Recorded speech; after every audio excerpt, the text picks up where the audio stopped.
So, welcome everyone. Good morning. Thanks for joining us this morning for this Member Protection Information Officer Network meeting.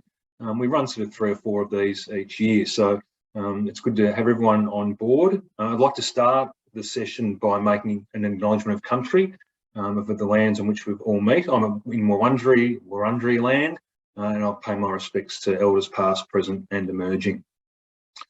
Look, today's topic of dealing with parents is probably a theme that we've run over the last couple of sessions.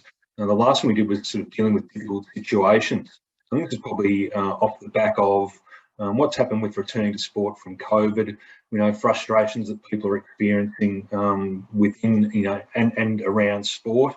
And so some of these sort of issues are sort of coming up, regularly within the network of trying to deal with parents and trying to deal with people who sort of came back for sport. And I think that's probably why there's been a lot of interest for this topic. So today we're really fortunate to have Dr. Julia Walsh. She's a lecturer in sports coaching at Latrobe University. She's 40+ year basketball coach. She's been coach of the men's, currently coaching the men's Boomerangs team, and she's also director of the Bulleen Boomers basketball club. So highly experienced administrative sport coach, and she's got some really great ideas on dealing with parents. And this is on the back of an article she wrote for Play by the Rules. So this is an opportunity to get Julia along to get some of her experience and expertise in this space and to share it with the group.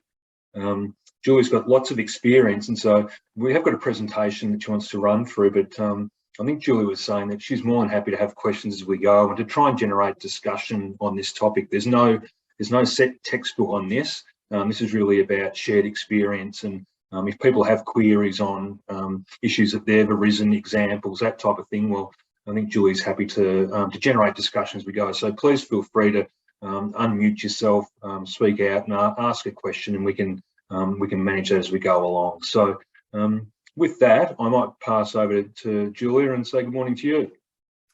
Thanks very much, Anthony. Look, the first thing I'm going to say, this is so exciting to see faces in Zoom. I teach at Latrobe, and I teach to so many black boxes every class. So thank you for those people that have put your faces on screen. It is so much easier to present. Look, today I'm sharing a combination of topics where I've done a deep dive into and other things that I've learned on the way with, I say 40+, it may be even a few more years plus experience in sport. But look, I've been in a sports club since I was 14 years of age. I'm the vice president of my sports club. I coach at my local club, but I'm also the director of a professional women's team, director and owner. And as you've heard, I coach at a national level too. So I tap into sport at so many levels, but I'm also an academic. So I've also got that interest in doing a deep dive on topics. But I'm not an expert on anything. And I think that today there's people out, you've all got some great experiences that I think that we can all feed into this presentation and walk away with maybe something or an idea that we can foster in our own club. The presentation, and I'm just going to share my screen here. The presentation title that I was given, or that we decided on early, was Dealing with Parents, but I think it's more appropriate. Okay, let's get on to the next slide. Is working with parents. How do we work with parents? And the other thing that I'm going to cover off today, because I think they're related, is club culture and powerful codes of conduct and how they connect with working with our parents, who tend to be, a high percentage of our membership in our clubs. Like, this is the article that I wrote. And look, I'm going to make an apology here. I was putting this together, looking at what my background would be, and I was searching for pictures online of parents behaving themselves. Guess what? that doesn't attract attention. All I could find was pictures that looked quite contrived of badly behaved parents. So it put me in a bit of a black space as well. So that's why the black background today, because I think most of our parents, we've got the higher percentage of our parents do want to be involved and they do want to behave. But for some of them, they're not quite sure what that looks like. I firmly believe it takes a village to bring up a child, and sport is part of that village life. But how do we actually do that? How do we bring our parents on that journey and a positive journey? Parents are part of the package, and we all know that here.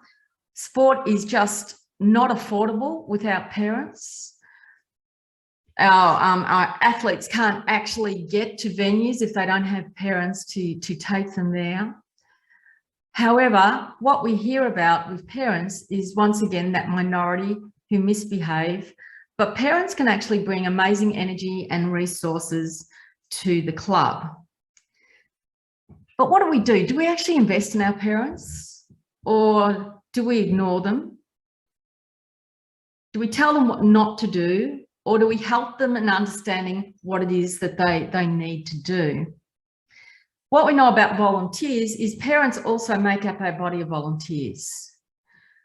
And they tend to stay in our programs for around 3 to 5 years, and they invest in the programs. But also, they're not just there for altruism anymore. They want an experience as well, right? That sense of people volunteering just for the good of the community is starting to reduce. Our volunteers, parents want an experience when they come to a club. But the experience that our parents are having isn't always that positive.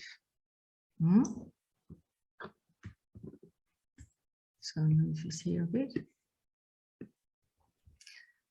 When we look at the parenting experience, and a lot of this information here that I'm going to present comes from some research, particularly in the area of tennis. There's a real time commitment for parents, and it actually impedes what they're doing as well. It impedes their work. It impacts their social and family life. But I think that what we'll find is COVID has been a time where families have actually sat back and reassessed some of that. So I'm guessing that for some clubs, you haven't got all of your people back again. People have thought about, what else can we do with our families? What else can we do with our life, rather than being just dictated to by sport? If a child is on a high performance pathway, there is a lot of stress on the parents, but there's a lot of stress on the family as well. And rarely is there room for a family to have two children in a high performance pathway. And it also affects the other siblings in the family, and not always positively. There is a financial cost. There's also that parent experience is the pressure to enroll their children in everything. So parents are sitting down, they're hearing how other parents are sending their children to running programs, to individual programs, and there's actually no one to guide them about how to look after your child in the pathway, how to look after load. And I think that would be, for me, one of the things I look at my club and think, we need a pathway person. We need someone that could sit down with our parents and help them look at their program and help them manage load and well-being. I mean, we have our coaching directors, but they tend to be there. They tend to be there for the technical development of our athletes and our coaches. What about that other side? How can we help parents realise you actually don't have to send them to everything? Right, this is what would be a better pathway. This is how you can manage load, and that's okay, because parents feel that pressure. Team selection. Team selection is just so difficult for everyone in the family, right? And if parents are not sure about what that whole procedure looks like and how your club functions, right? Does your club function in a way that someone that makes like an underage 3 team has that potential to make the top age 1 team next year? Parents need to you need to make visible what those pathways look like in your club. I think you also have to look at how can you help parents have those discussions with their children, right? And help their children understand that. And look, as we all know, at a junior level, that experience, if we're going to pick talent at a junior level, we're pretty good, because I think it's an inexact science, right? And how do we help parents understand that growth and development plays a really important part here, and that just because your child doesn't make it at this age doesn't mean that they're not going to be a great athlete when they're older, or they're going to be an athlete that enjoys sport and it's really good for their health and well-being. Helping parents understand that selection process and that pathway is an important part, I think, of what clubs need to think about. Here's the one that I've learned from experience. Sport identity and status of the parents. All right, so to me, when something isn't making sense, I know there's another underlying problem. So when I've got parents who are really ramping up because their child hasn't made a certain team, and it's obvious to the child why they're in that team, I now look at the parent and where they land. If you've got a parent that's been in a team, I'll give you the example from my sport, maybe being in the under 12 ones, under 14 ones, their child is now in the under 16 twos, actually there's a status issue for the parents at times, right? They're going to another social group. They're the ones that are feeling very uncomfortable where they've been positioned now rather than where their child is being positioned. So it's just worth having that understanding of what's happening to the parent in this whole process of selection. The other thing too is the parents will now are also judged by other parents. Look, when I went through sport, my parents didn't come and watch. I got dropped off, maybe got picked up 3 hours later because I was going to sit there and watch the sport, and they were quite happy to send me off there and have some time off themselves. Now parents get judged. They actually get judged by other parents. Are you a good parent? Are you coming to the games? Are you coming to the training session? So it's no longer it's no longer just about the child. It's about how are you behaving as a parent. So these are some of the things that are going on with our parents and the experience that they're having. The other thing is, I think, is parents, when they come into sport, are often coming in as novice sport parents. And if they don't understand the sports scene, or the only sports scene they understand is when they were athletes and what that looked like for them, they're going to learn most of what they're going to learn most about by observing others. All right, so they're going to be observing the coach and the coach's behaviour. They're going to be observing other parents and the parents' behaviour. So they organically become a sport parent rather than a parent who's been guided, been educated in what the sport is about and what the behaviours are that we would be wanting to make sure that we are creating that village for our athletes.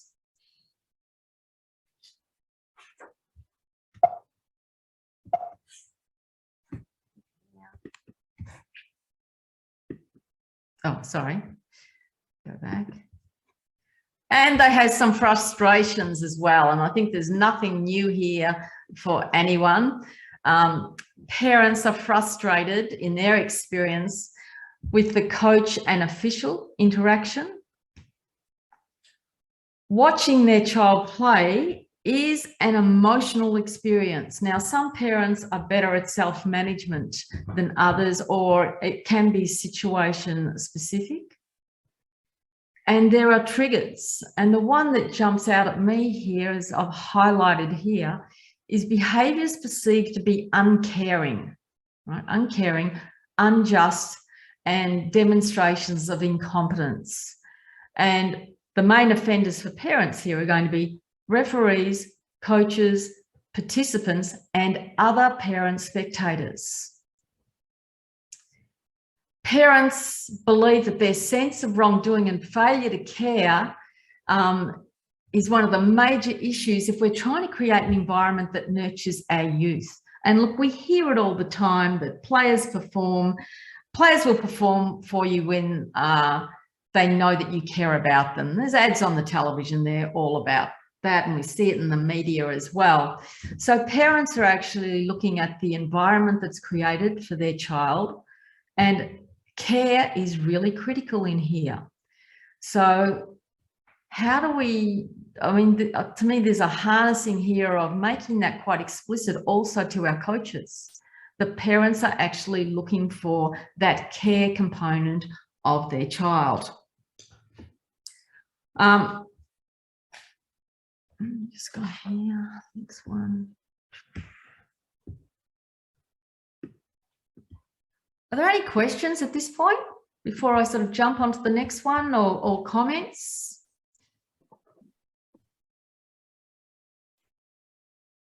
No, it'll all be covered off there, Julia. I might just, I didn't mention at the start that we are recording the session. If anyone has any sort of issues or concerns with that, please let us know. But the intention is that we'll make this available again afterwards, so people can follow up and utilise this. So thanks, Julia. Okay. All right. Look, here's some strategies, and these, as I said, these are strategies that some of them come from the research, some of them come from experience, and I'm sure some of these you will have been putting in place for many years. It's about communication. You've got to communicate with parents. It's communication, communication, communication. And when are those critical points for communication?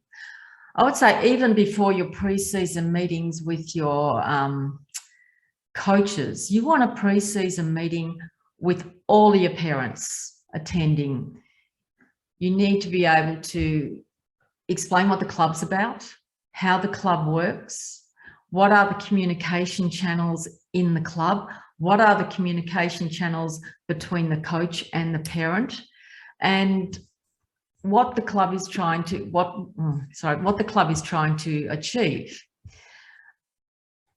and open the floor up for questions with that. But I think the other one is the code of behaviour, and I'll tap into that as we go along. But with the code of behaviour, we expect parents, coaches, athletes to sign it. Often they sign it, they don't read it. So here is a really good point in that communication to be actually to actually go through that. What does it mean?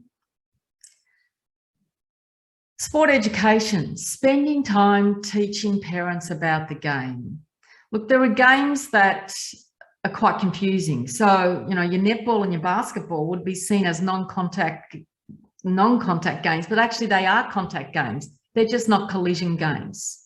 So explaining some of those nuances, or otherwise when your parents are sitting on the sideline, and I get complaint forms about this, the referee isn't calling the fouls, or the referee isn't doing this, that and the other. But actually the referee's fine. There is a certain level of contact that we would allow and encourage in our games. So explaining those nuances is helpful to our new parents. The coach meeting with parents, take the time, and I'd encourage coaches to explain your decisions, you know, which way you're training, what decisions you make, how the parents can work together, codes of acceptable behaviour for the club, and once again, make sure that they've read that code of conduct. Now, there's a couple of situations there that become a little difficult. I think the young coach, that's quite challenging for them. I would always put a strong border guard manager with my young coaches, someone that can really get between the coach and the player, and can have the coaches back. Our young coaches and our young officials are also learners in this process, and we've got to give them space to learn. And we need to also make sure that if parents are wanting to have a discussion with them, that it's mediated with a really good team manager.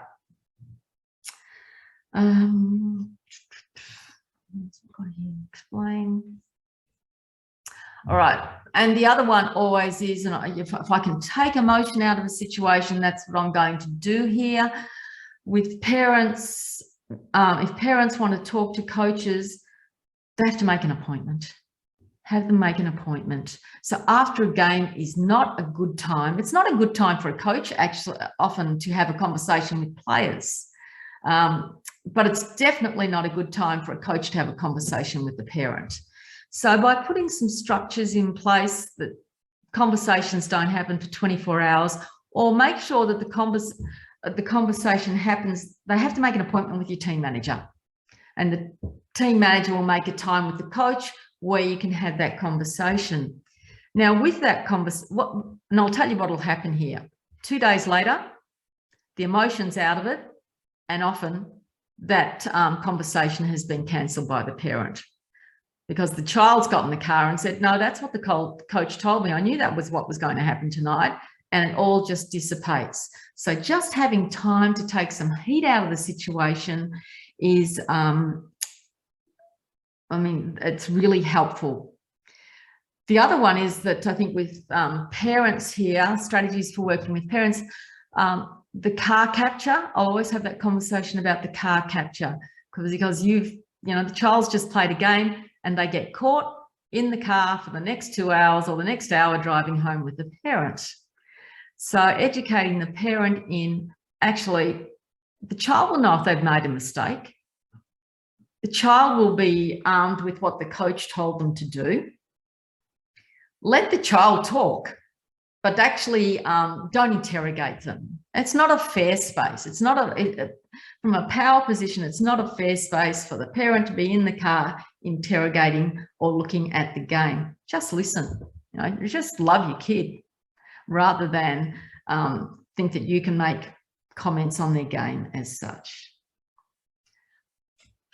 The other strategy I will use with parents, and I'm just checking that I haven't covered off on it, is talking about the impact of their behaviour on the athletes. And by explaining what their behaviour or how their behaviour not only impacts their child, I always make the point of how it impacts someone else's child. So if parent A is screaming and yelling, their child might be used to that. However, someone else's child, as soon as that happens, they're going to get anxious, and the anxious behaviours are going to be either muscle tightness, all right? So that other child is going to make a mistake, or it's going to be decision making. They're going to see everything or nothing, but they're not going to be able to focus on what they need to do, or they might have a combination of both of those. What I'm hoping here is that the parents start to self-manage. So if I'm sitting next to a parent who's yelling, I might say something to them because they might be impacting my child.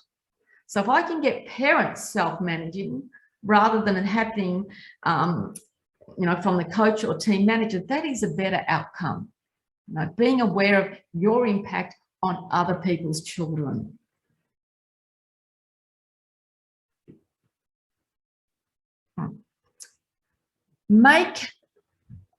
And once again, I'm sure you're doing these type of things. If you've got particular values, and really it's more about values, it's more about behaviours. How are those behaviours perceived around the club? Do the parents, do the athletes, do the coaches visibly see examples of what is valued in your club? I'll give you the example. I've been in teacher education for a long time as well, and I got to walk into a number of schools, both here and overseas. By the time I got into the foyer of a club, I could tell you something about the culture or about the behaviours that were valued in that school. So even if you look at the importance of that, where are you putting information so that people can actually visibly see what this club stands for and what is important? And does the coach in your club know what is important? Because they will be the ones that will be communicating most with the parents as to what is important. Look, the other point, I think I've probably spoken about the code of conduct several times. Develop positive coach relationships, be honest and open, and work on building that trust. Now, that sounds really easy, and it's not easy. And I know enough coaches around the place that would prefer to ignore what's going on and rather than have that conversation with the parent. So think about other things to think about is how can we educate our team managers and our coaches to have the difficult conversation? It's really a workshop worth investing in, because if we can give them some strategies for having those conversations, that is just going to open up that relationship and make for better relationships. Julia, is there any specific training that you use for that in terms of that difficult relationships, in terms of what you do at your club and where you sort of point people for resource? Well, I actually run the difficult conversations session with the athletes, and I use a lot of, I think it's David Rock's work on that, where he says most discussions, most issues or problems are based around status as well. So in most cases, like probably 80% of the issues will be about status. So how do you help your coaches and your team managers to make sure that in that conversation, we're not attacking status in any way? So, and there are a number of things in there, but I take them through that process and then look at how we might have that conversation. What would that look like? And what it opens up to is when you have that discussion with all your coaches and team managers, they come up with their examples that we're able to then work our way through and look at how we would have that conversation. So I think workshopping it, and you know, whether you have someone in your club that can do that or whether you bring somebody in that could have that conversation and run that workshop so that your people can engage in those things. And I always think once you've had that conversation, once you get used to it, it's like stepping over the abyss. It becomes easier, and you start to recognize those things in the people that you're working with. So yeah. Okay. There's another issue raised in the chat in sort of caring for parents and working with them. Is there a point where you can sort of go too far and you sort of overcare and then you sort of hold their hands too much and then they expect too much from you? Yeah. I think there is a distance that you keep, and I'm probably looking more at caring. They need to see that you care for your athletes. All right, that's what they're concerned about.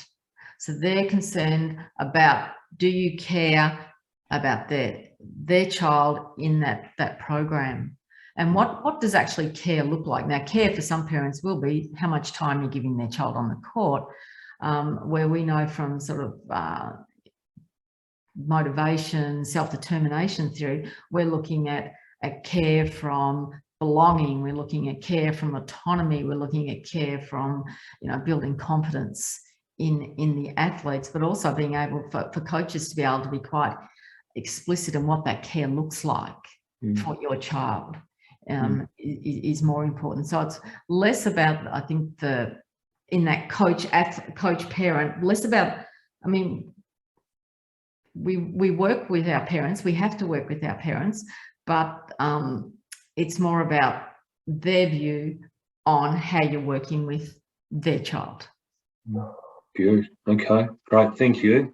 Any other questions out there? Any other suggestions, things that you're doing and working with, and strategies that have worked for you before I jump on again?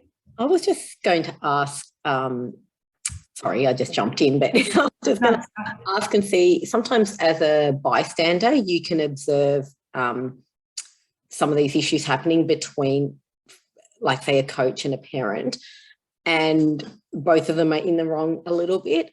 What's your suggestion for people who are either involved in the club or bystanders or spectators or whatever it is, on how to best approach that, especially if you don't have an official position?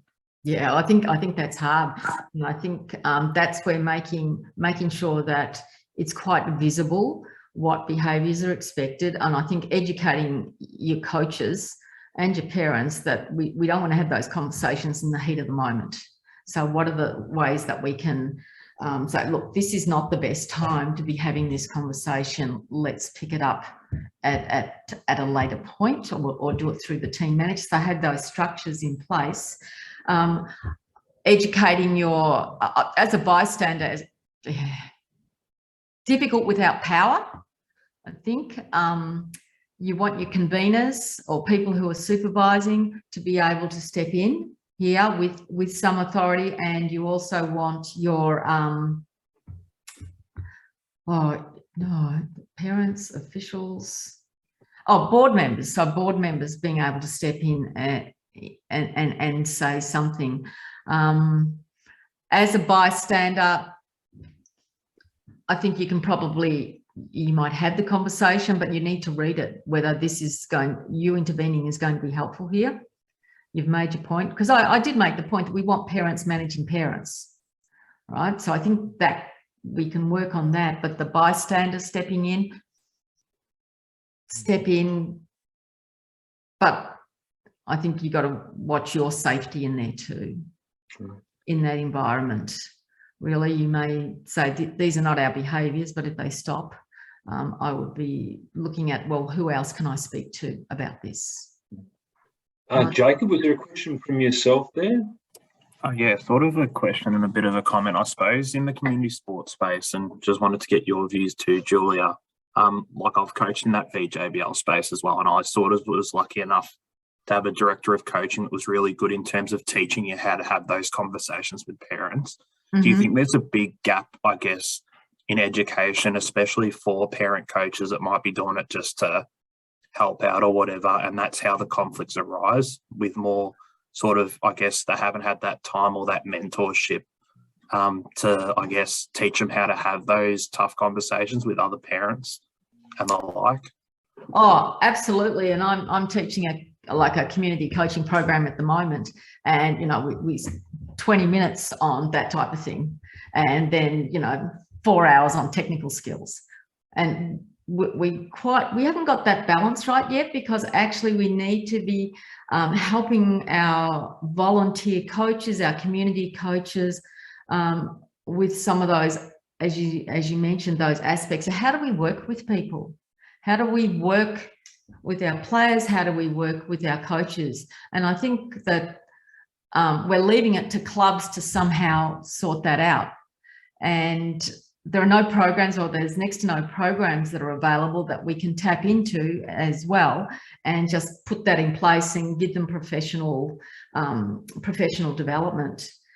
So the better clubs might do that, but it would be good, I think, to see the development of some of those programs, whether they're online programs so everyone can sort of get access to them, or they're programs where we have some professionals that can go out and augment programs based on need. And I think these are the areas that are really challenging for coaches. They're the areas why coaches leave, because they don't want to be dealing with parents anymore. So we see it in the VJBL, that people just get sick of working with juniors, so they'll go into the next level up so that they don't have to work with parents. I think that our coaching programs and what the professional development around them is probably needs a reasonable look at. Right. Sam, did you have a question? Still got your hand up there, Sam 17. Perhaps not anymore. At this point, we're sort of talking about strategies. Yes, I do, sorry. Sorry, Sam, you there? No, that's all right. I'm on my son's tablet. Okay. That's why I'm Tim, not Sam. That's why. That's all right. No problems. This is more just a comment in terms of what has worked for me in volunteer organisations that I've been involved in. The biggest thing is culture. In some of the clubs I've been involved in, there's been like cultural issues right across the board, from juniors to parents to board members, and really it had gone unchecked for a long period of time. So in the end, the biggest and the best thing was to ensure that your rules are very clear and that you make sure everybody understands expectations. And that sort of, it took time to change the culture, but essentially now people understand the basic expectations of what behaviour is to be in a club.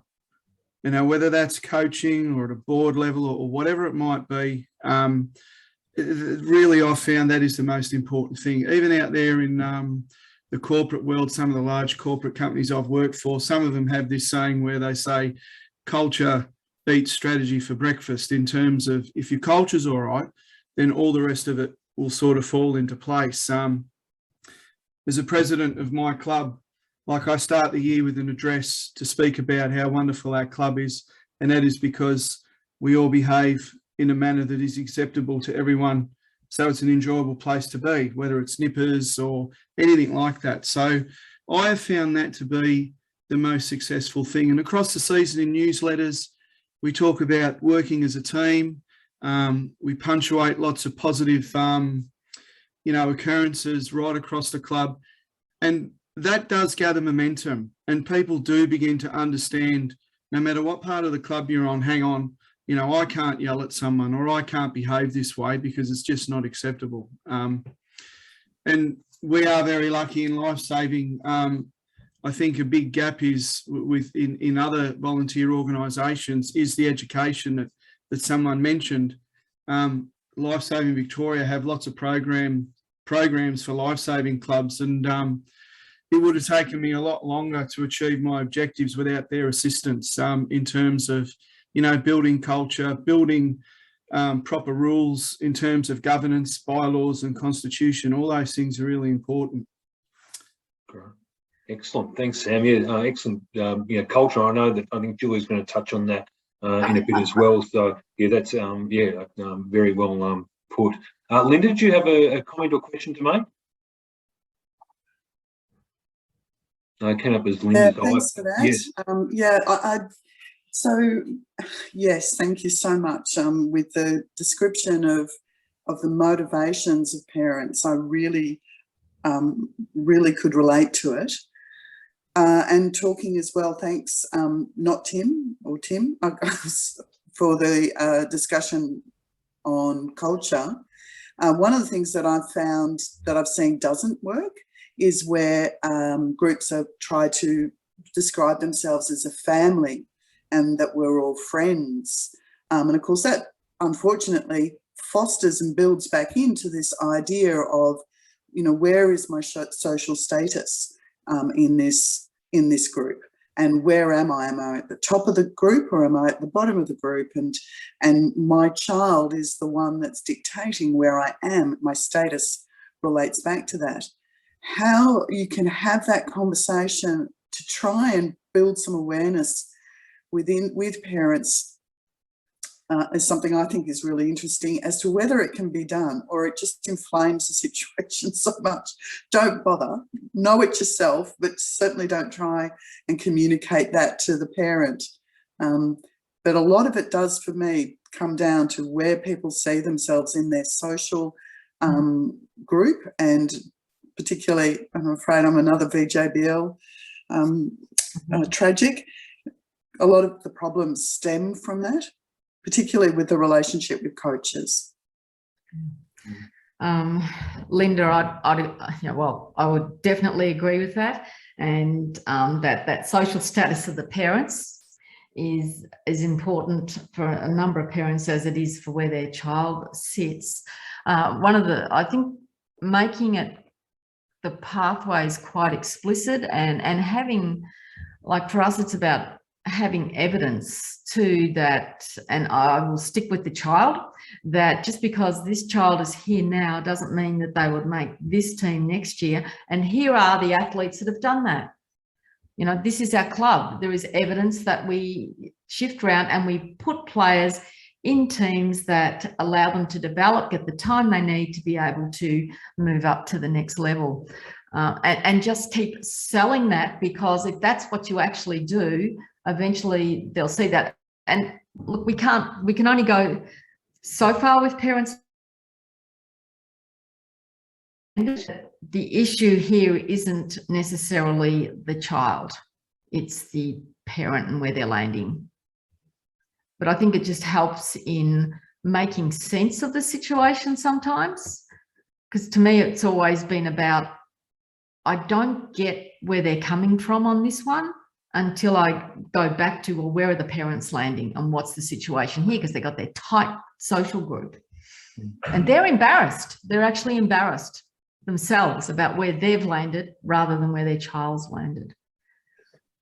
And Julia, what I might do at this point, while we're sort of talking about strategies, we've got Jen Camilleri, who's the affiliate services manager from Netball Victoria, Right. and they've got some excellent strategies that they sort of put in place. So, Jen, I might sort of bring you in at this point and talk about the work that you're doing in the space.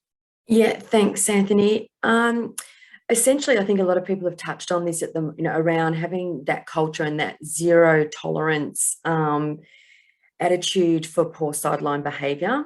And we've seen some associations out there do that in netball by having signage on their gates saying, by entering these courts, you agree to abide by Netball Victoria's parent and spectator code of conduct. And the other thing we do is that we always talk about the importance of the child safety code of conduct, and we really consistently drive home the importance of ensuring that any poor sideline behaviour, no matter how minor, if it's directed at someone under the age of 18, that it's dealt with in accordance with this policy. So that's what we sort of push. And the other thing that we do also at Netball Victoria is that we also actively promote the play by the rules, let kids be kids resources. They've been around for quite a while now, but still have, are still relevant and still have quite impact. And I noticed one of our affiliates this week has obviously been experiencing some poor sideline behaviour at their association, and they actually shared a video from those resources about a child talking about how it makes them feel when they hear parents yelling from the sideline. So I would check out those resources. They're excellent and something we continuously promote. And the other thing we're in very, very early stages of talking about at the moment is with our sponsor WorkSafe. We're looking at running a campaign about the netball court being an umpire's workplace, and in some cases a coach's workplace if they're being paid, and the responsibility we have to keep them safe. So that is a campaign that we're looking at wanting to run to try and combat some of this poor behaviour that we're starting to or have always experienced in netball. Great, excellent. Thanks, Jen. Yeah, I do like that one of the work safe, and this is a working environment, and promoting that people are entitled to feel safe in that space. So yeah, excellent. That's some good strategies. Thank you. I might pass it back to yourself, Julie, to keep moving along. And you just reminded me of, Jen, you just reminded me of one strategy, probably doesn't work as well for outside courts, but I know that there was one club that when they put in all of their cameras for games, that the bad behaviour all reduced because people were on camera now. So you might want to talk to your councils, the YMCA, about the safety, and I know we're putting in cameras where we can, and that's one of the outcomes is a reduction in poor behaviour. All right, I'm just seeing what else. Oh, we've done that. I think, Tim, we probably covered off on this, listen to parents.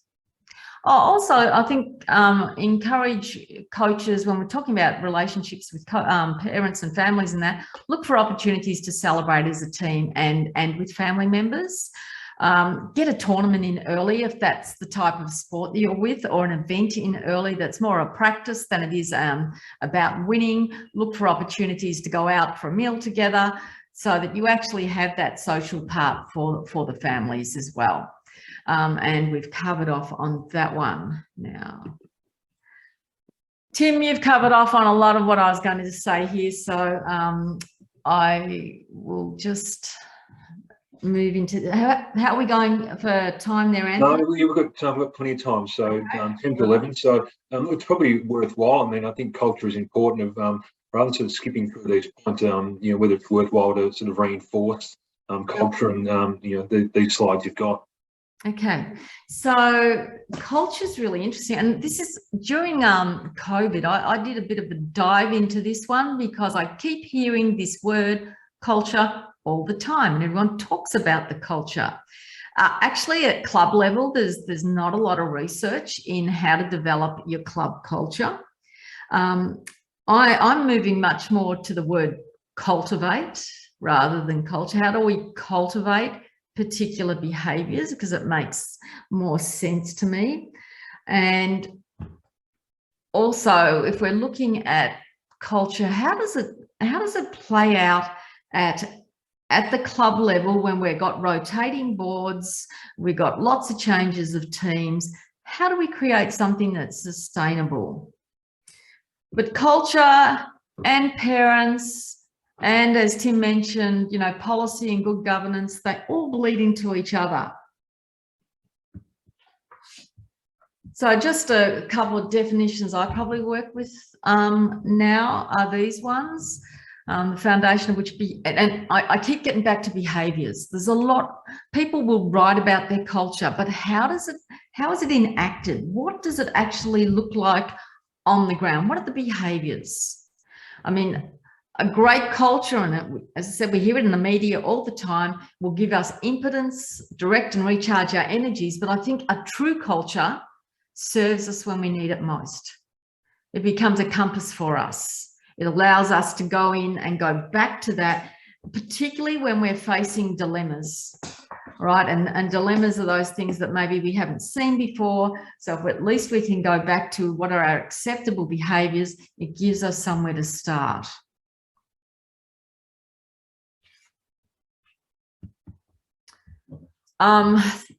And this is really some of my learning. I've been in 2 different sports organisations where we've really spent time on creating a culture. And Tim, to what you've said too, a lot of this drops out of your strategies and the policies you develop as well. I'm with the Melbourne Boomers, all right, a professional women's team. I'm been there for 5 years, and as a new board, we spent quite a bit of time looking at how do we establish our culture. And the mistake we made is really we started from a top-down approach. We did bring in facilitators to help us with that, and we did go and talk to all levels of the club to look at the themes, but the people that didn't buy into this culture were the players. All right, so we got it wrong. And, you know, there's things out of it, there's conversations out of it. We can still, that have been of value, and we've been able to sort of repurpose some of those behaviours.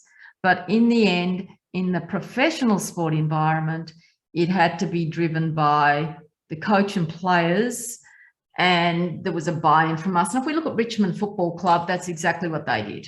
All right, it was the team and players, and then the rest of the organisation bought into that. I think it's different, slightly different at the club level when we look at what are we going to do here? How are we going to create a culture? It's a long-term project. It's going to take at least a year just to be able to collect the information you need to be able to think about what is the culture that we want? What are the behaviours, and how do those behaviours play out? We also, with the long-term project, it's not an outcome. You don't get to the outcome of culture. Culture is ongoing. It is an ongoing process, and it is one that has to, I mean, you're looking at weaving it into the whole fabric of what you do. And it's the whole fabric of what you do, not just at team level, but it goes from your teams to your operations, you know, to the front desk. What does your culture look like for your organisation, and who drives this? How do we drive this in a club that's got rotating membership and rotating boards? So it has to be a real commitment as a project to take on culture development. And sometimes I think changing some of the words around more to, is it cultivate, is it values and behaviours that are important, and getting the buy-in from everyone at all levels of the club.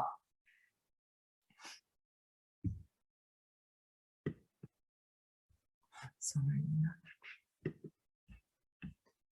So as a process here, the process that I've worked with teams and some different clubs, and at our own club, ours grew out of definitely the strategic plan and where we wanted to go. But then it was a consultation. It was a consultation at all levels of the club. After which, obviously, someone has to take responsibility for the analysis of this. But it was a return to that conversation. So here we've got these themes.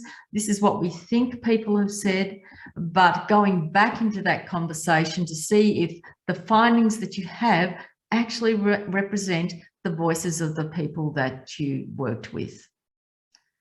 From that, then you're driving what are these values? And then the important piece there is how do these values translate into behaviours, and what do those behaviours look at each level of the organisation. And this is ongoing work. It's absolutely ongoing work that has to happen through every layer of the organisation. How do you make the sign, how do you make it visible with signs and symbols? And I think the important part here is no one is going to value it. I'm not driving this very well. So no one is going to drive, apologies, everyone. No one is going to drive this if we say these are the behaviours and if we say these are the values. However, when things go wrong, we don't actually pick up on that. So you actually also have to invest time in the what ifs. What are the consequences if people choose not to embody these behaviours? And then the flip side of that is, if you've got new people coming into your organisation, how do you make sure that they understand those values and behaviours? Because if a new coach comes in and all they see is the trophies in the foyer and the record of the club, if no one spends time talking to them about what it is that this club values, what are the behaviours that are required, they will just go with what they see. So, and look, if we're in the workplace, I don't know about your workplaces, but I spent the first 4 weeks in my new workplace having to really understand the values and how they play out and how that relates to my plan of work for the whole year, and don't deviate from that. So in clubs, we have to think about what are those ways that we can do that while understanding that the people that we have are time poor as well. Has anyone else worked through that process? Sam, Tim, I know you've worked through that process. Has anyone else worked through that process in your organisation?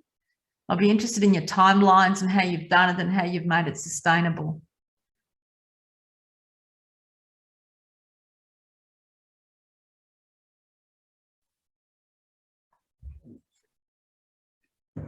No, not much comment there. It is a tough process to go through, isn't it? A lot of people try and live in culture, at that point in time, but to have go on this long journey and commit to it is a really difficult process. And I'm not sure that a lot of people know how to do it and how to go through those steps.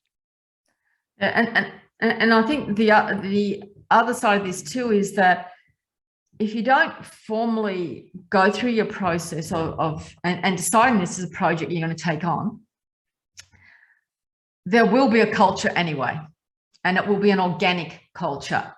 And the trouble with an organic culture is it shape shifts and it moves and it deviates, and managing that is difficult. And whether it's a good or bad culture, it will be contagious, right? So do you allow it to organically happen, or do you allow it to, or do you decide that actually we're going to manage this process and go in for the deep dive in trying to establish something that has the sustainability process involved in it? Because it's really, as I said, it's a 1 year process, I think, at least, and then it's the embedding of it in there as well. there any particular resources you'd point to, Julia, to steer people in that direction of how to go through it? Is there much that you're aware of out there? No, this is the problem. Look, you can go, and if we talk about professional sport, we can, the All Blacks, the who else is it? Manchester United, all these teams. There's all sorts of stuff on professional men's sport, but it's a novel. It's a novel. We've got lots of models in the workplace that we can look at. However, work and sport are two different bodies. They're two different entities, and the transfer isn't always great from one to the other. So really, I mean, the resources or the way I've worked through this is sort of through experience of having done it several times. But I can tell you, you need someone who runs the project. They have to own that, and really, if they're on the board, that's their job for the year, is to manage that whole process and run with it. Yeah, it's quite a skill, isn't it? Yeah, and you may find that you've also got within your club some good facilitators, and I would be investing in your facilitators to come and help you with your process. I'll be looking at what are the resources that I have in this club and the people that I can call on to help with this. But I would have one person that's their job on the board for the year, is to manage the process and keep everyone informed as to where it is. And I would be working with that whole club the whole time I'm working with that project, if that was my job, to let them know where we're at and what we're doing. And so it becomes, you're communicating with everyone in the process. But yeah, I think there's some work to be done here in the research space in looking at how can we come up with a model that works for us in sport and is doable when we work with lots of volunteers and front offices that are really always smaller than you think they are. All right, how are we going? It's 11:03. We're still all right there? Yeah, no, we're going well for time. So, any questions on culture?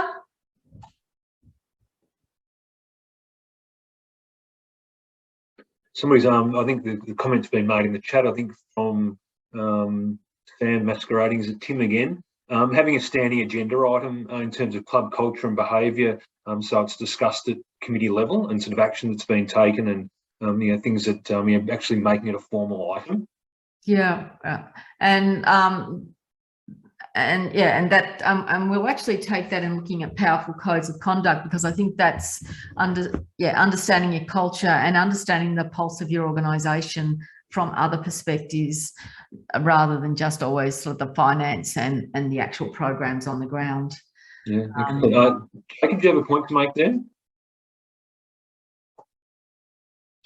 Jacob, did you put your hand up to make a point there, or was that from previously? Yeah, I was just wondering, Julia, in terms of what you're saying about the organic sort of culture, I guess if you leave it in a bad space, can it become really toxic for an organisation and a club, and like get into a really hard spot that I suppose, like, for example, if you're in like a community club, that it's almost too hard for like a voluntary committee to pull out of that toxic environment? I think that's one of we do get into that toxic environment, and that's when you start to see people walk as well. People walk off boards, people go to other clubs. And it is that decision as to,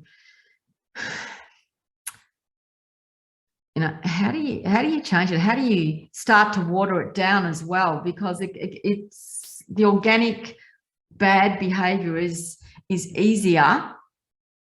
It's easier to stay in there for people than it is to actually lift out and look at how do we change our behaviours here, because the behaviours we're asking people to do require more discipline.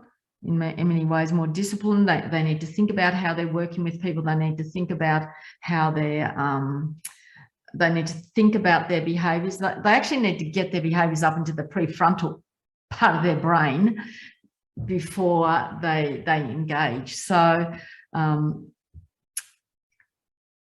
it's a hard decision. It's a hard decision to decide that you're going to turn that round, and I think it requires really strong leadership in the club to make that a priority. And as Tim said, it needs to be a standing order on board reports as to what does the culture look like? What's the pulse of the club at the moment when we go back to our behaviours and expectations of behaviours? Right. John, did you have a question or a comment you'd want to make there?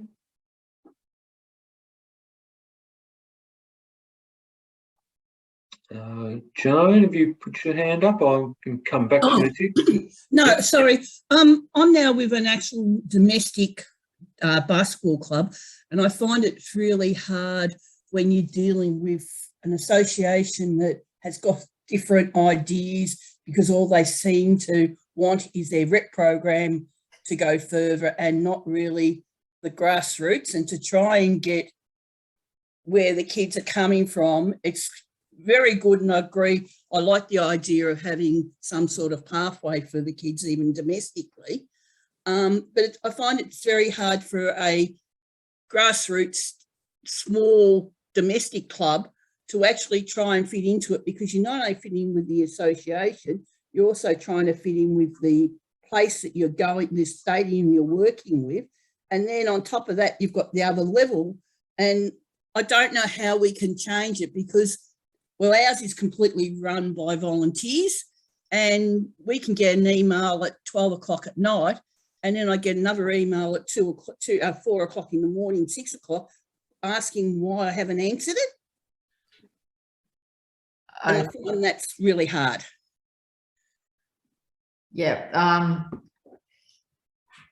I think there's some communication out there about what is appropriate communication there too. You shouldn't be seeing emails at that time. Look, I think, I'm from basketball. I know the pressure that's on people to have a rep program. However, what I've noticed, there's things that I've noticed is people actually don't understand the pathways, and they don't understand the pathway from from the Ausport. Like, what are the pathways? If we are setting up clubs, we should be looking at pathways, multiple pathways for our athletes to work through, right? Not just the rep eliminate people. We want people to be able to stay in sport for a number of health and well-being reasons. There will be people, not many athletes are going to be professional athletes, right? Or play at the high level. It's a small percentage. We want to keep people engaged in physical activity, not just in these high performance teams. And I would be putting it out there too. It's such an inexact science, choosing talent at a junior age. But it's perception. You've got to change perception, and you've got to, I suppose, educate people on here is our group of young people that we have. They will use multiple pathways. Some will be happy to do this. Some will be happy to go on this pathway. Is this where our club sits? And perhaps your club, if it doesn't sit there and you're not in a rep program, you have another club that they can filter through. And that's what that club does. But I think you can't be you can't be everything to everyone. Decide who your group is and how you can serve them best, and how you can serve them best for their total life in sport, not just their life in under 14 rep basketball, where you can go to a national championship and that might be the only time you ever do it. And once again, who's driving it? Is it the kids, or is it the parents that are driving it, because they don't actually understand the pathways? I don't know if that's helped, Linda, but I keep going back to the pathways with my club and saying it's not just about this pathway. Actually, I do think that has helped, because in other words, you can then say that the club goes this way up from the under 10s to under 12s to 14s, and you can go into our senior program. But if you wish to, you can divert to our rep program, but always have it as if you can come back. So actually, that's a good idea. Thank you. And let me tell you where most of the money comes into clubs and on basketball clubs. It's with your domestic programs. It's with your senior programs. They're all the ones that make your programs viable from a financial point of view, as well as the pathway point of view. Right. Thank you. Nisha, do you have a point or a comment you want to make there? I would just love your advice. I think everyone here values, I guess, this change management process. And I think you'd get into some clubs that, you know, are volunteer run, obviously, like you mentioned, and like Jacob mentioned before, whether they have the capacity or whether they've sat in a toxic culture for some time. And if they've been a part of that, they don't really appreciate the change that needs to happen. How do you best champion, I guess, the effort and the work that would need to go into something like this, as opposed to them just focusing on fixtures and, you know, everything else that they currently have to work on? Right. In the perfect world, you've got to have someone that's going to champion that. Then I'm going to go to the board. What are the skill sets on the board? Right. So let's make sure we get the right skill sets on the board and a skill set that allows us to engage in change management or getting our strategy right. And what does that, and being open to the ideas of what does the whole of club look like? And then how do we get that change happening? So I would certainly be starting with looking at how I'm recruiting people in there that have the capacity to be able to make some of those changes. And that can take a while. It can take you 5 years to get that board right. And then it can also take you, within that, as you're doing that, you're looking at who your future board people are and their skill sets. So that's a whole process in itself in trying to get the right people in rather than people with an agenda. You want to get the people in that actually have the big picture of the club as to how we can do this. So that would be my starting point there, is to how do I get that right combination in there? Or do I have to skill people up on some of these things? And it might be if they really want to engage in change management and you don't quite have the skill set there, how do we get some professional development in there? Or is there someone in the club that can help facilitate that education to help the club move in that direction? Okay, I think, do you have a comment? And then Jen, I'll get to you after that. Just on the other side of boards being responsible for change and it coming from the top down, we've actually identified the power of youth advisory committees or junior committees in netball, and them having a voice and them being empowered to make change. And we've just appointed our inaugural youth advisory committee at Netball Victoria level. We really want to lead from the top down and show the value of the youth voice and the power they have. Yeah, I think that's great. And we do have to listen to them. And they do have a different look on the world. And they're part of our club. And as much as I've just discussed that top-down model, to me, that's just one of the starting points of where I've got to get it right. But yeah, totally agree that we should be respecting their voice. And if we want young people to stay engaged, we have to give them some autonomy in the organisation. Yeah, great point. Is it Tim there? I think Sam 17, you're coming up on the screen. Do you have a point to make? Yeah, I just wanted to talk about Jacob's comment about, you know, sort of long-term toxic environment in the club. That is very, very difficult, and it takes a long, long time. And you need to be able to bring together a strong group of people that are, you know, determined to ensure that new culture will prevail.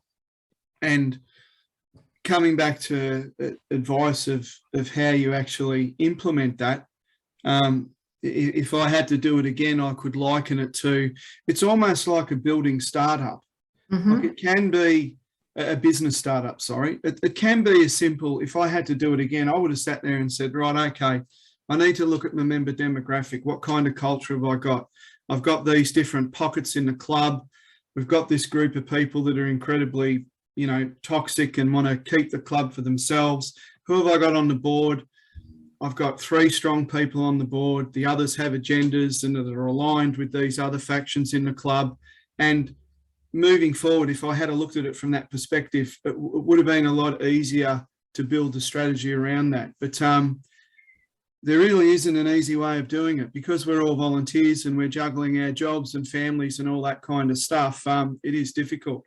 And a lot of the bigger clubs too, you know, if you look at their boards, they're lucky. You know, their boards are peppered with, you know, high-flying directors in their day jobs. You know, they might be directors of marketing or sales or whatever it might be. So they've already got very good grounding and grassroots knowledge to do with pulling all that together.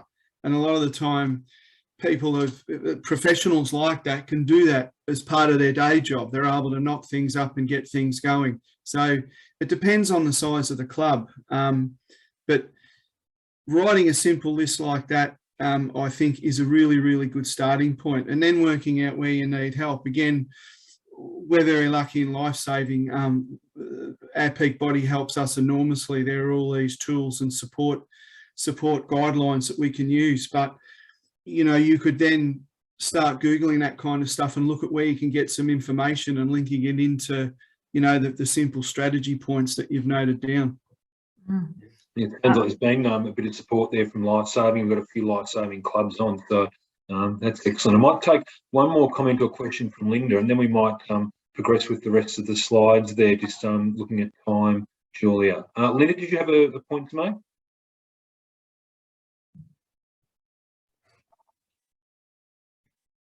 No, did you have your hand up, Linda?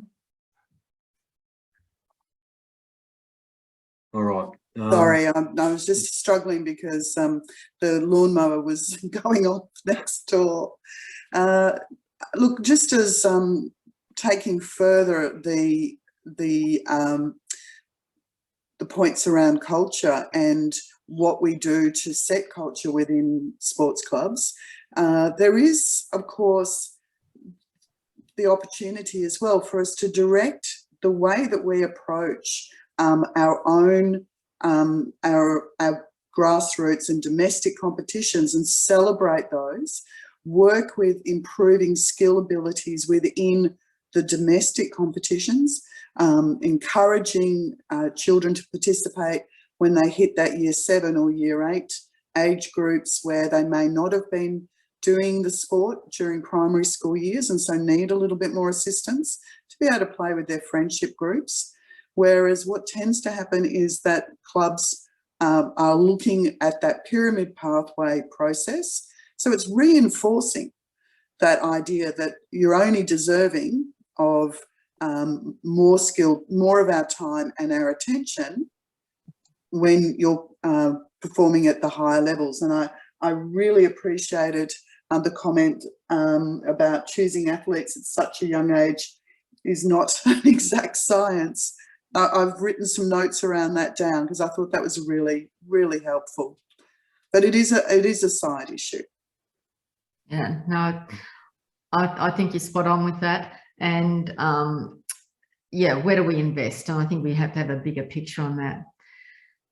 Tim, I'm just going to just make one comment on what you said too. With part of that strategy, if you were starting again, it's also knowing what those groups are and who do I need to get on side, like within those groups. Who is the leader in that group that I'm going to need to work with to bring them on board, because they're the ones that will either make things happen or not within their groups. I think you also have to be prepared to lose some people. So if you've got a really toxic group in there, and at the moment they're taking all the energy of the club and they're putting it in a different direction, there are some decisions sometimes to be made about where you're going and whether, like, is this the right coach for this club, if this is what you're really wanting to achieve. So there will, at times, there will be loss and there will be brave decisions that are made for that as well. The last generate a lot of discussion. We can run a whole other workshop on culture, Julia. Yeah, I think so. Right. Look, the last thing I have here to talk on, and this is certainly from experience here, and it's having, and we've already spoken about some of this, and it's having powerful codes of conduct. And really, this is more for me a bit of a case study on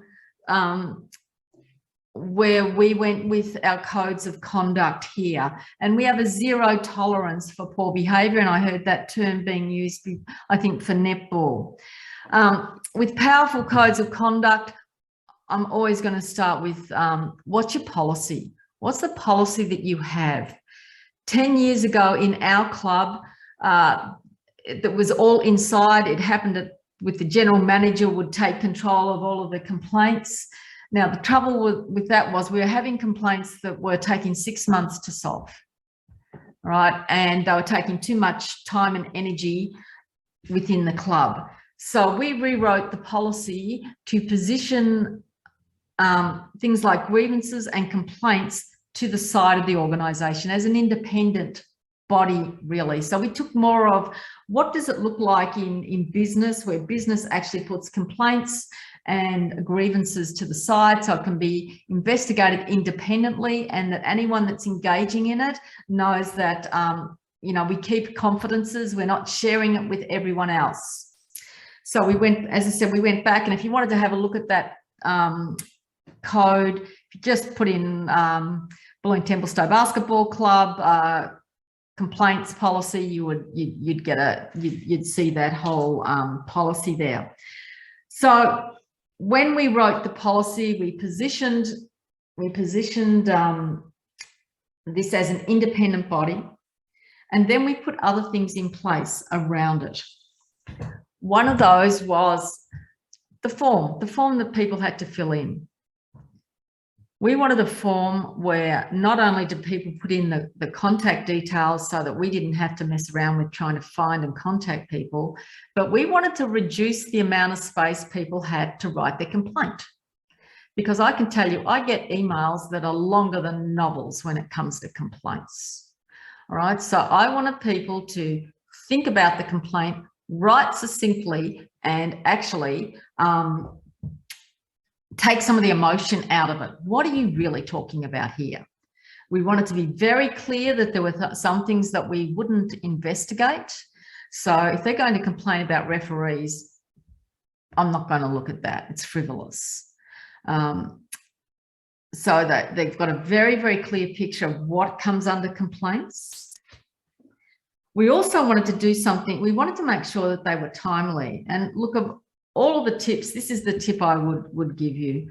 I work with a professional investigator. He's a club member, right? He was a senior detective in the police force. Now, for me, getting a complaint, making a judgment on a complaint, and being able to give it to an investigator who can take out all of the emotion, ring people, find out, you know, he said this, she said this, make a decision as to whether the findings actually are true or not, and get back a report to me that I can get back out to people within a week, was very powerful, right? But if you have someone in your club, you know, policeman or someone that's a professional investigator that you can actually use as part of that complaints process, it certainly streamlines, and it certainly gets you a much more professional outcome of your of the complaint system.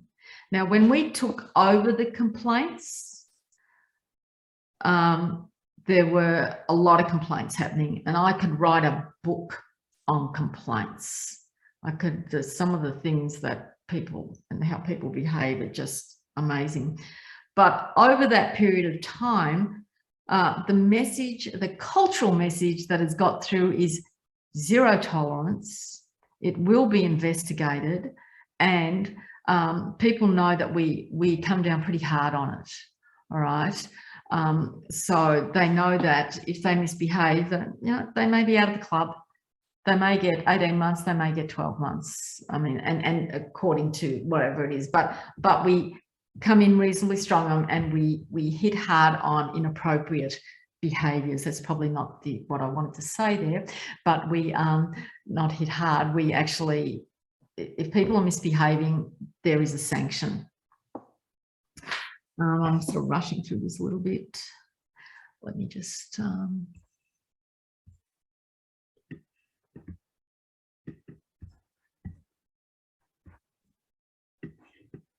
right. So as I said, and to Tim's point before, it is I have to report to the board. Right? There is a report every month on complaints and grievances. If there is a really tricky one or really difficult one, we will call a special board meeting, or it will be discussed in the board meeting, but it is more about communicating how we got to that decision rather than having all of the board step in and decide what the sanction should be. It's more about the board needs to know so that they can communicate to other people. And what you end up doing is, because every complaint comes over my desk, I get a sense of the pulse of the organisation. And also you start to be able to see the cycle. So we know when we're starting to get close to finals, we'll probably get a few more complaints coming in. Do I have anything else on that? The timing. I think I just had one other thing. And as I said, really, that was more just an example of what we do, and the tip that using a professional investigator really just streamlines and makes it a much more and neater and effective process. Look, the only thing I wanted to finish with here today really was the resources that are available to everyone. And there are resources, obviously we've got Vic Sport providing these type of seminars. Someone, I think Jane mentioned, Play by the Rules, have got great resources in there. The other one is Club Respect. Now, Club Respect has a lot of resources in there, but I think the one thing that you have with Club Respect as well is that they have a panel of experts. Yeah. So if you've got an issue that is really problematic, you can actually send it to them. They will look through their panel of experts, and their experts will have a look at those problems and get back to you with how or what they think might be a strategy here or their opinion on the situation. So I would definitely be using that resource as well. So that's 11:26. I just sort of rushed through that last one. Does anyone else have any examples of how they're running their code of conduct and their policy around it, and how they actually operate it in the field? Jacob? Yeah, I'm involved with a basketball club now in East Gippsland, and we had a complaint the other week at under 12s basketball out of any age group, and it came down to free throws. As you know, Julia, in a basketball game can be a pretty anxious time, and a dad from the opposition was booing the 11-year-old kid shooting free throws, and then that ended up in a disagreement back and forth with a parent who turned out to be the president of the club.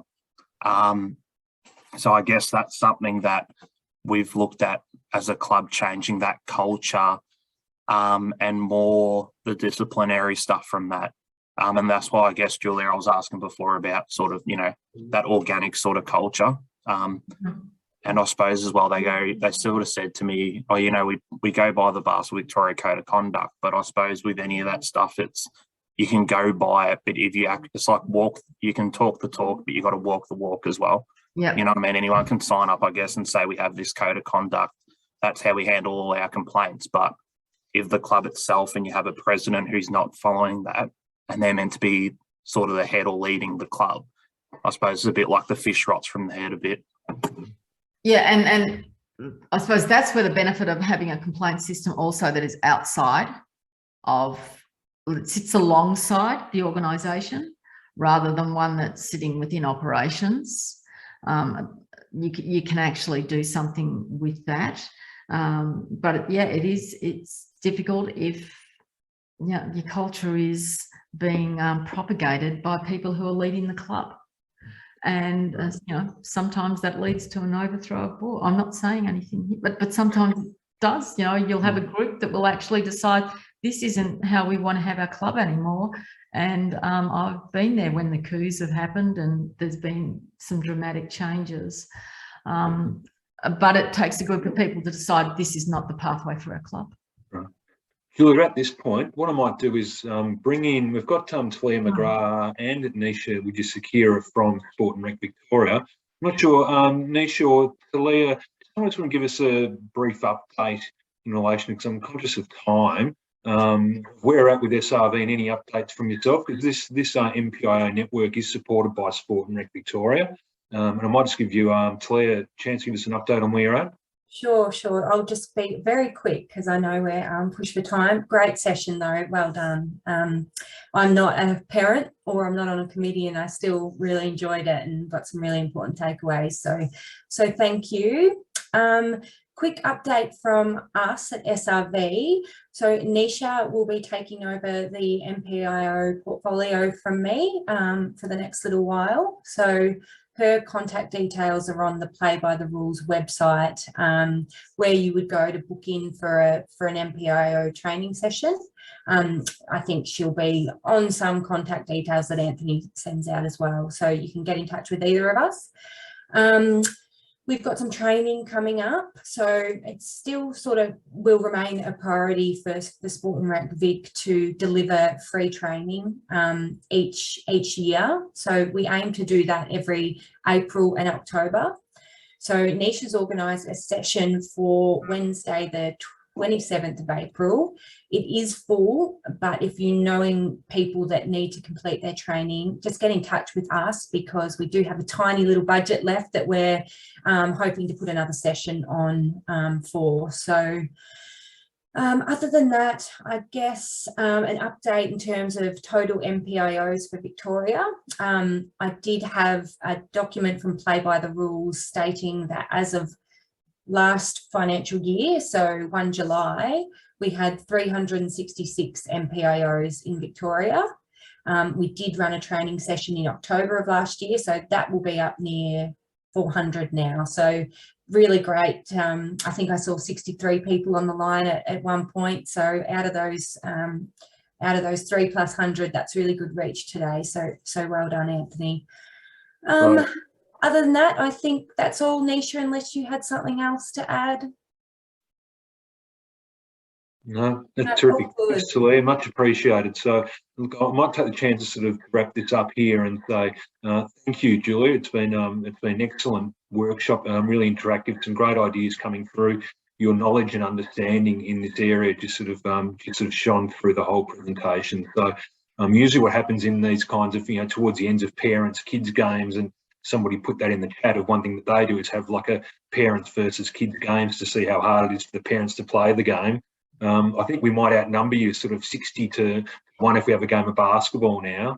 But I think you'd be quite skilled though. So I wanted to take the chance to say, Julia, thank you for bringing along your expertise today. It's really been valued and appreciated. So I think everyone would echo that. Please have a look, everyone, in the chat. We've put some links to some resources there. There's an MPIO newsletter you can sign up for. You can get access to all these resources and these training sessions. And I think and some other stuff might have been put in there as well. So please have a look at that chat. Thanks again, Julia. Much appreciated. Yeah, thank you for the opportunity. I've thoroughly enjoyed being able to share some knowledge too. It's great. And listen to all of you. Great. Fantastic. All right. Okay. Thanks, everyone.